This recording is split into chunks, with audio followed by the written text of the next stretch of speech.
Gold की मौजूदा कीमतें एक साफ संकेत दे रही हैं। सोना लगातार मजबूत होता जा रहा है। लेकिन सवाल ये है, आखिर गोल्ड इतनी तेजी से क्यों बढ़ रहा है?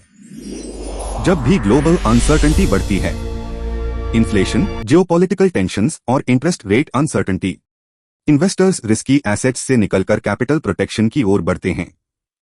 सेंट्रल बैंक्स रिकॉर्ड लेवल पर गोल्ड खरीद रहे हैं। डॉलर में वॉलेटिलिटी बनी हुई है और इन्वेस्टर्स को चाहिए सेफ्टी और स्टेबिलिटी। इसी वजह से गोल्ड लगातार नए हाइस बना रहा है। सबसे पहला तरीका है फिजिकल गोल्ड, कॉइन्स, बार्स या ज्वेलरी के रूप में निवेश। यह ऑप्शन ट्रेडिशनल और सेफ माना जाता है, लेकिन इसमें मेकिंग चार्जेस, स्टोरेज और लिक्विडिटी जैसे फैक्टर्स को ध्यान में रखना जरूरी है। दूसरा विकल्प है गोल्ड ईटीएफ, स्टॉक मार्केट के जरिए गोल्ड में निवेश। यह ऑप्शन ट्रांसपेरेंट है, हाई लिक्विडिटी देता है और लॉन्ग टर्म पोर्टफोलियो डाइवर्सिफिकेशन के लिए काफी एफिशिएंट माना जाता है।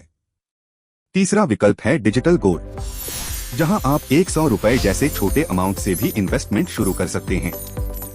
हालांकि लॉन्ग टर्म होल्डिंग से पहले प्लेटफॉर्म की क्रेडिबिलिटी और चार्जेस को समझना बेहद जरूरी है। एक्सपर्ट्स का मानना है कि अगर ग्लोबल अनसर्टेनिटी और सेंट्रल बैंक बाइंग इसी तरह बनी रही, तो अगले 1 साल में गोल्ड में 8 से 12% तक का पोटेंशियल अपसाइड देखा जा सकता है। गोल्ड क्विक रिटर्न्स का साधन नहीं है, लेकिन वेल्थ प्रोटेक्शन और पोर्टफोलियो स्टेबिलिटी में इसकी भूमिका बेहद अहम है।